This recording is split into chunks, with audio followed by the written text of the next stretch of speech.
les femmes au Libéria. On dirait qu'elles sont presque partout, avec la première présidente élue en Afrique et 2 prix Nobel de la paix en 2011. Même les forces de sécurité des Nations Unies témoignent d'une forte présence féminine. On va utiliser le prix Nobel de la paix pour faire quelque chose de bien pour les femmes du Libéria en particulier et pour les femmes en Afrique en général.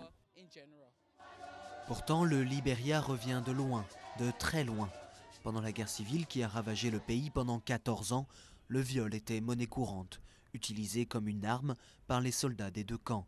Beaucoup d'enfants soldats, comme Garmar, étaient sexuellement exploités. J'ai perdu mes parents. Je n'avais pas le choix. J'étais obligée de satisfaire leurs désirs, car si j'étais partie, ils m'auraient tuée. Aujourd'hui, les viols sont toujours fréquents au Libéria. Ce centre d'accueil a reçu 728 demandes l'année dernière, pour la plupart des enfants. Et malgré des lois sévères pour punir les abus sexuels, il y a eu très peu de condamnations. Oui, on peut dire qu'on a monté une marche, mais il en reste 10. Il y a cette perception du Libéria vu de l'extérieur comme étant une étoile montante, que toutes les femmes ont des droits garantis. Mais on en est bien loin.